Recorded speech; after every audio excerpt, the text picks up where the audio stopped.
आपण आता मी समाजाला सांगितले या 4-5 दिवसानंतर राज्यातले 1 वर्षासाठी पूर्ण दौरे मी बंद करणार, कारण खूप त्रास होते लोकांना. गोरगरिबाला मुंबई पुण्याला अडचण आली तर मदतीला जायला कुणी नाही. तुमचा कोणी पाहुणा मराठवाड्यात पश्चिम महाराष्ट्रात असेल त्याच्या मदतीला जायला कुणी नाही. मुलाला मुलीला शिकताना शाळेत अडचण आली तर ताबडतोब मदतीला जायला कुणी नाही. आपण आता मी समाजाला सांगितले या 4-5 दिवसानंतर राज्यातले 1 वर्षासाठी पूर्ण दौरे मी बंद करणार. 1 वर्ष तुम्हाला जसं आरक्षण दिलं इथून पाठीमागं ते आयुष्याचं झालं, चंद्रसूर्य आहे तोपर्यंत टेन्शन नाही, तशी एक तुम्हाला ना आयुष्यभरासाठी एक यंत्रणा उभी करून ठेवतात. महाराष्ट्रातल्या कोणत्या कोपऱ्यात अडचण आली ते 15 मिनिटात मदतीला माणूस आला पाहिजे. तुमच्या 15 मिनिटात कुठं महाराज लोकांना अडचण येते मदतीला कुणी नाही. नोकरीत आपला एखादा अधिकारी आहे त्याला अडचण आली मदतीला कोणीच नाही. आरोग्य विभागात आपला कोणीतरी मदतीला कोणी नाही. डॉक्टरांना अडचण आली मदतीला कोणी नाही.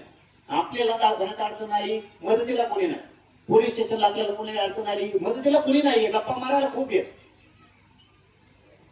तहसीलला अडचण आली, कलेक्टर ऑफिस एसपी ऑफिसला अडचण आली मदतीला कोणी नाही. आपल्या पोरं कंपनीने नोकऱ्याला तिथं जर त्यांना कोणी दादागिरी केली, अडचण आली, मुलीला काही त्रास दिला मदतीला जायला कोणी नाही. येते देखील बाई ही यंत्रणा सुद्धा समाज एकत्र आलाय, पण त्या समाजासाठी त्यांच्या मदतीला प्रत्येक गल्लीत 1-2 पोरं त्यांच्या मदतीला जायला पाहिजे. ती एक यंत्रणा तर 1 वर्ष लागणार आहे मला ती उभी करायला. ती उभं करायसाठी सुद्धा मला 1 वर्ष. आता तुम्ही मोठ्या मनानं मोकळे सोडा, कोणाच्या लग्नाला आलो नाही, सप्त्याला आलो नाही तर घुसू नका गाड्या. आपल्या आशय घुसत येत ना.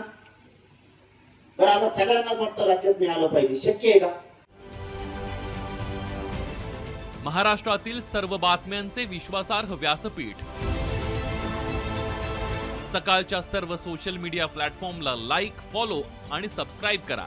तसंच सर्व नोटिफिकेशनसाठी बेल आयकॉन प्रेस करायला विसरू नका.